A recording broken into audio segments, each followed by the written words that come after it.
no one person has the same path to becoming a storyboard artist, but some things do remain the same. I guess for the audience who want to get into boarding, can you walk us through your typical storyboard process from receiving your assignment to completion, and what could someone expect? Yeah, sure. I feel like it depends on the project. I primarily have done feature stuff for Wes, but then at the moment I'm working on an ad with a different director. I mean, I've done a couple of ads and I've done a few kind of like series. And so oftentimes I think the pipeline and the way that the director or the kind of producers like to work, you know, what the deadlines are, what they're going to give you beforehand. You might come into a project and you have a really tight script that isn't going to change much, or you might have a load of reference that a director's pre-prepared or a producer's pre-prepared. And then you might come into a storyboard and there's, you know, nothing, there's been no thumbnails. The script is kind of there, but it's more of an outline and it might be changed and rewritten as you're storyboarding. I mean, the thing that's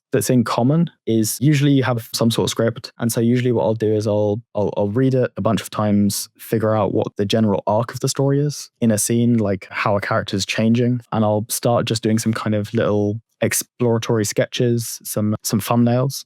I tend to do those on paper, either on a printout of the script or just in a sketchbook. And usually I'm just playing with composition and playing with shape to see the most graphic images that I can get that really express the emotions that the story needs to convey to get the kind of emotional beats across. And so I'll usually do thumbnails. And then when I've got those thumbnails, I'll start working digitally, usually in Photoshop, but sometimes in Storyboard Pro because I've mostly done feature. And I'll start doing rough pass of that and I'll get it completed.